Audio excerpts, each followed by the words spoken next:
19वां अध्याय श्रीमद् भागवत पुराण चतुर्थ स्कंद और महाराज पृथु के 100 अश्वमेध यज्ञ। श्री मैत्रेय जी कहते हैं, विदुर जी महाराज मनु के ब्रह्मवत क्षेत्र में जहाँ सरस्वती नदी पूर्वमुखी होकर बहती हैं, राजा पृथु ने 100 अश्वमेध यज्ञों की दक्षा ली। यह देखकर भगवान इंद्र को विचार हुआ कि इस प्रकार तो पृथु के कर्म मेरे कर्मों की अपेक्षा भी बढ़ जाएंगे, इसलिए वे उनके यज्ञ महोत्सव को सहन न कर सके। महाराज पृथु के यज्ञ में सबके अंतरात्मा सर्वलोक पूज्य जगदीश्वर भगवान श्री हरि ने यज्ञेश्वर रूप से साक्षात दर्शन दिया। भारत उस यज्ञ में यज्ञ सामग्रियों को देने वाली भूमि ने कामधेनु रूप होकर यजमान की सारी कामनाओं को पूर्ण किया था। नदियाँ, दाख और ईख आदि सब प्रकार के रसों को बहा लाती थी। जहाँ जिनसे मधु चूसा रहता था, ऐसे बड़े बड़े वृक्ष दूध, दही, अन्न और घृत आदि तरह तरह की सामग्रियां समर्पण करते थे। बहुत समुद्र, बहुत सी रतन राशियां, पर्वत, भक्ष्य, भोज्य, चौक्ष्य और लेश, 4 प्रकार के अन्न तथा लोकपालों के सहित संपूर्ण लोग तरह तरह के उपहार उन्हें समर्पण करते थे। महाराज पृथु तो एकमात्र श्री हरि को ही अपना प्रभु मानते थे। उनकी कृपा से उस यज्ञानुष्ठान में उनका बड़ा उत्कर्ष हुआ, किंतु यह बात देवराज इंद्र को सहन न हुई और उन्होंने उसमें विघ्न डालने की चेष्टा की। जिस समय महाराज पृथु अंतिम यज्ञ द्वारा भगवान जगपति की आराधना कर रहे थे, इंद्र ने ईर्ष्यावश गुप्त रूप से उनका यज्ञ का घोड़ा हर लिया। इंद्र ने अपनी रक्षा के लिए कवच रूप से पांडव पाखंड वेश धारण कर, जो अधर्म से में धर्म का भ्रम उत्पन्न करने वाला है, जिसका आश्रय लेकर पापी पुरुष भी धर्मात्मा सा जान पड़ता है, इस वेश में वे घोड़ों को लिए बड़ी शीघ्रता से आकाश मार्ग से जा रहे थे कि उन पर भगवान अत्रि की दृष्टि पड़ गई।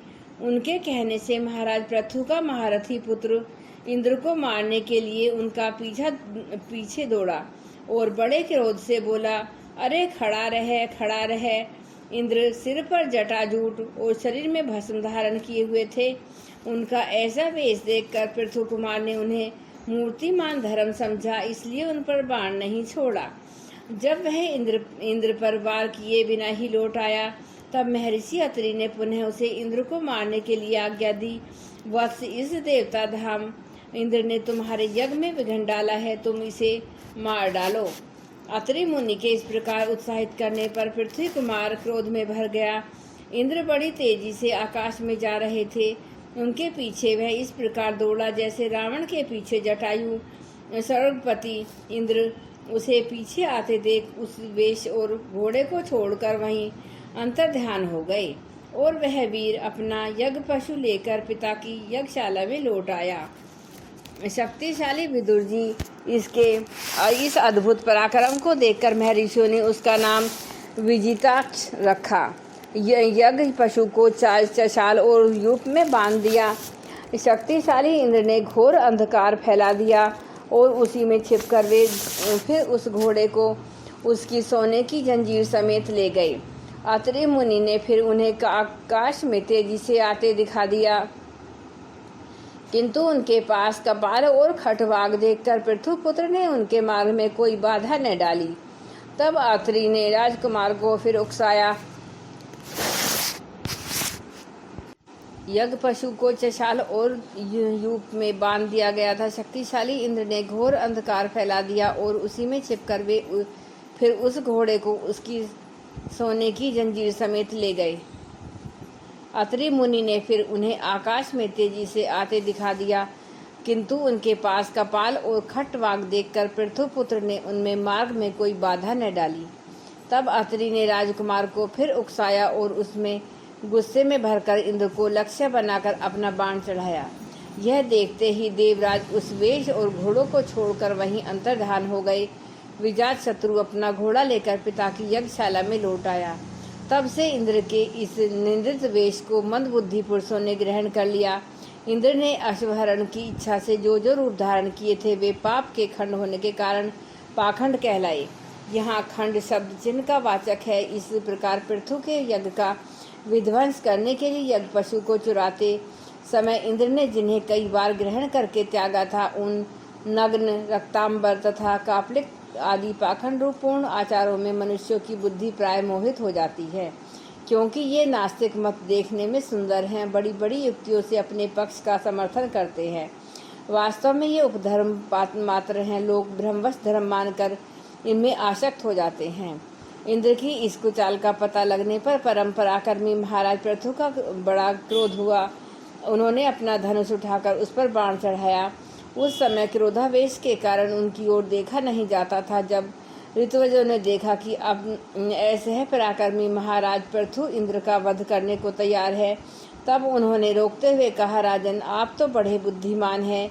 यज्ञ दीक्षा ले लेने पर शास्त्र विहीन यज्ञ पशु को छोड़कर और किसी का वध करना उचित नहीं। इस यज्ञ कार्य में विघ्न डालने वाला आपका शत्रु इंद्र तो आपको आपके सुयज्ञ से ही ईर्ष्या वश निस्तेज हो रहा है। हम अमोघ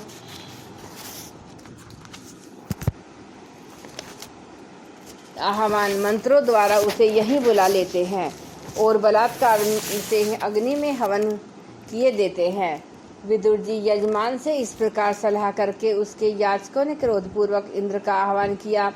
वे शत्रु द्वारा आहुति डालना ही चाहते थे कि ब्रह्मा जी ने वहां आकर उन्हें रोक दिया। वे बोले, याजकों, तुम्हें इंद्र का वध नहीं करना चाहिए। यह यज्ञ संज्ञक इंद्र तो भगवान की ही मूर्ति हैं। तुम यज्ञ द्वारा जिन देवताओं की आराधना कर रहे हो वे इंद्र के ही तो अंग है और तुम यज्ञ द्वारा मारना चाहते हो। पृथु के इस यज्ञानुष्ठान में विघ्न डालने के लिए इंद्र ने जो पाखंड फैलाया है वह धर्म का उच्छेदन करने वाला है। इस बात पर तुम ध्यान दो। अब उससे अधिक विरोध मत करो, नहीं तो वह और भी पाखंड मार्गों का प्रचार करेगा। अच्छा, परममयी यशस्वी महाराज पृथु के 99 ही यज्ञ रहने दो। फिर राजऋषि पृथु से कहा, राजन, आप तो मोक्ष धर्म के जानने वाले हैं, अतः अब आपको इन यज्ञ अनुष्ठानों की आवश्यकता नहीं है। आपका मंगल हो। आप और इंद्र दोनों ही पवित्र कीर्ति भगवान श्री हरि के शरीर है, इसलिए अपने ही स्वरूप इंद्र के प्रति आपको क्रोध नहीं करना चाहिए। आपका यह यज्ञ निर्विघ्न समाप्त नहीं हुआ, इसके लिए आप चिंता न करें। हमारी बात आप आदरपूर्वक स्वीकार कीजिए। देखिए, जो मनुष्य विधाता के बिगाड़े हुए कामों को बनाने का विचार करता है उसका मन अत्यंत क्रोध में भरकर भयंकर मोह में फंस जाता है। बस इस यज्ञ को बंद कीजिए। इसी के कारण इंद्र के चलाए हुए पाखंडों से धर्म का नाश हो रहा है, क्योंकि देवताओं में बड़ा दुराग्रह होता है। जरा देखिए तो, जो इंद्र घोड़े को चुराकर आपके यज्ञ में विघ्न डाल रहा था, उसी के रचे हुए इस मनोहर पाखंडों की ओर से सारी जनता खिसती चली जा रही है। आप साक्षात विष्णु के अंश हैं। वेन के दुराचार से धर्म लुप्त हो रहा था। उस समयोचित धर्म की रक्षा के लिए ही आपने उसके शरीर से अवतार लिया है। अतः प्रजापालक पृथु जी, अपने इस अवतार का उद्देश्य विचार कर आप भृगु अथवा विश्व रचयिता मनुष्यों को संकल्प पूर्ण कीजिए। यह प्रचंड पाखंड पृथ्वीरूप इंद्र की माया अधर्म की जननी है। आप इसे नष्ट कर डालिए। लोक गुरु भगवान ब्रह्मा जी के इस प्रकार समझाने पर प्रबल पराक्रमी महाराज पृथु ने यज्ञ आग्रह छोड़ दिया और इंद्र के साथ प्रीतिपूर्वक संधि भी कर ली। इसके पश्चात जब वे यज्ञ उपरांत स्नान करके निवृत्त हुए, तब उनके यज्ञों से तृप्त हुए देवताओं ने उन्हें अभिष्ट वर दिए।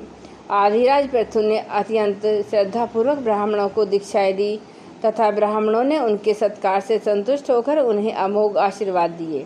वे कहने लगे, महाबाहो, आपके बुलाने से जो पितृ देवता, ऋषि और मनुष्य आदि आए थे, उन सभी का आपने दान मान से खूब सत्कार किया।